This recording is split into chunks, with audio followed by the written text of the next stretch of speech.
আছে মা, তুমি তাড়াতাড়ি এসো, তোমাদেরকে ছাড়া আমার একদম ভালো লাগছে না। থ্যাংক ইউ মা। অর্চিকা, অর্চিকা, বলো আঙ্কেল। কার সাথে কথা বলছো সোনা? আমার মায়ের সাথে। তোমার মা?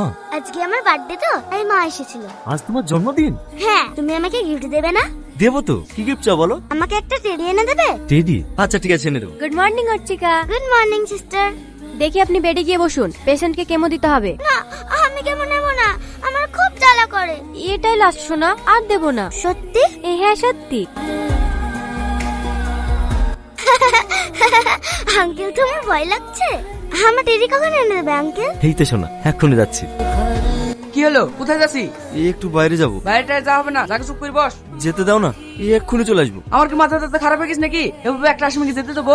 এমনি তো মরবি করে 1 মাস দাঁড়িয়ে থুইছে, আবার মরছেও না। তুই ভেতরে যাবি না, থানায় ফোন করবো? আমি পালাবো না ভাই, কি আবার চলে আসবো? দরকার হয় তুমি আমার সঙ্গে চলো। খাওয়া তো বেশি বকছে রে, হাট। না না, আমাকে যেতেই হবে। দাঁড়া বলছি, দাঁড়া। হ্যালো স্যার, হাসপাতাল থেকে সামাদ পালিয়ে গেল।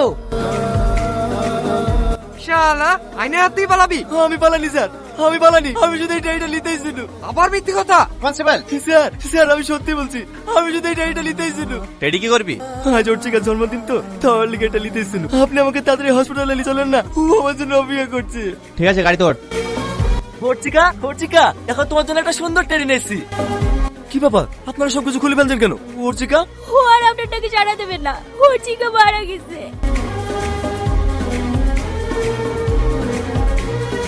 Sir, he is dead.